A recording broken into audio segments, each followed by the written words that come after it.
bonjour. Bon, je me présente. Je suis docteur Etou, médecin de formation, cofondateur du mouvement républicain et premier secrétaire général de ce parti.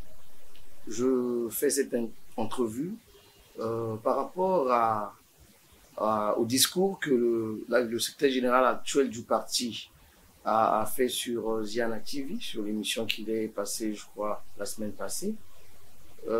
J'ai dû entendre des accusations qu'il profère à l'endroit du distingué Lekebe Messi, qui sont exactement son comportement vis-à-vis des supérieurs hiérarchiques d'autrefois, que je faisais partie. Et donc, je vais lui rappeler que le règlement intérieur de notre parti, à l'article 29, alinéa 1, dit que tout membre a le devoir de connaître et d'appliquer le règlement intérieur.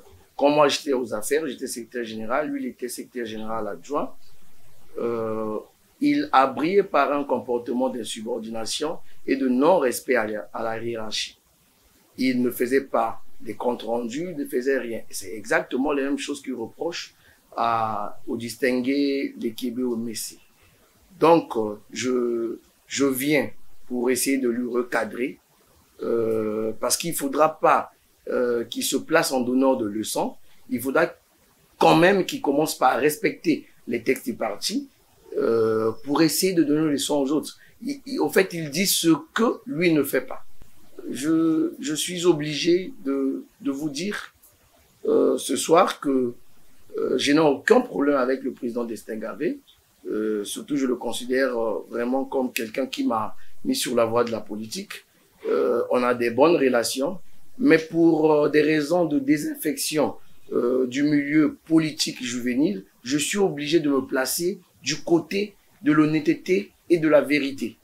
Même si on va nous tirer à balles réelles, je pense que ce que le distingué Lekebe Messi fait est très salutaire pour le parti. Il a en fait dit ce que nous disions bas. Nous ne voulons pas l'accepter. C'est la vérité. C'est ce que je dis. Il y a plus d'une dizaine de personnes qui diront la même chose. Je vous assure, dans les jours à venir, vous verrez les gens comme moi qui sont mécontents du comportement des dirigeants du MR viendront dire la même chose. Il a un clan à lui qui s'est créé et il se méfiait de nous. Je ne sais pas si je dois ici utiliser les mots forts, mais sinon je dis ça apparente en tout cas à un tribalisme. Tout le monde, tous les mécontents du mouvement républicain ont cette même approche. Et je pense qu'il est temps que nous mettons à nu tous les comportements autoritaires que les gens ont brillé par cela dans le parti. Il y a tellement de choses à dire, mais je vais épingler un ou deux faits que j'ai constatés au sein du parti. Premièrement, j'étais secrétaire général et le secrétaire général actuel était mon secrétaire général adjoint. On avait, je peux dire, une association européenne qui nous soutenait pour l'installation des bureaux fédéraux dans les départements. Et donc, ils nous soutenaient de façon financière. Moi, en tant que secrétaire général, je n'ai jamais été au courant, je n'ai jamais été notifié dans ce sens. Le jour qu'il y a eu un couac, je vais citer le nom de cette association, c'est Incarné Espoir. Le jour qu'il y a eu un couac, les dirigeants d'Incarné Espoir ont exigé une réunion avec tout le bureau politique. Et c'est ce jour-là que j'ai appris qu'Incarné Espoir nous soutenait financièrement. En tant que secrétaire général, j'ai été indigné du comportement du secrétaire général adjoint, puisque c'était lui qui suivait ce dossier. J'ai appelé le président au téléphone, j'étais en déplacement à Kinshasa pour préparer mon doctorat. J'ai appelé le président au téléphone pour lui dire je suis indigné du comportement du compagnon secrétaire général actuel.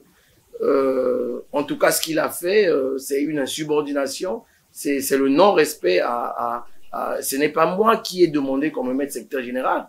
C'est vous qui avez choisi que je sois secrétaire général. Ça veut dire que vous avez vu en moi des compétences pour gérer certaines situations. Comment vous pouvez donner ce genre de situation à quelqu'un qui est mon subalterne et il me rend même pas compte.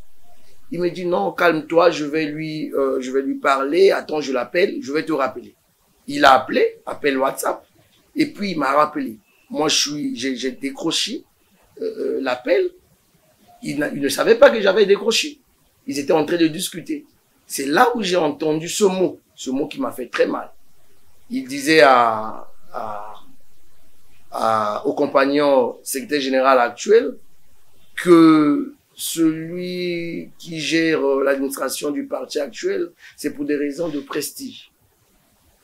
Normalement, il n'est pas obligé de connaître tout ce qui se passe au parti. De toute façon, j'ai pas confiance en lui. Un jour, il pourra me faire tout pour ravir le parti. Et c'est parmi les mots que le distingué Lekebe a dit. Donc, il avait cette haine fâcheuse envers ma personne. Peut-être qu'il avait peur qu'un jour, vu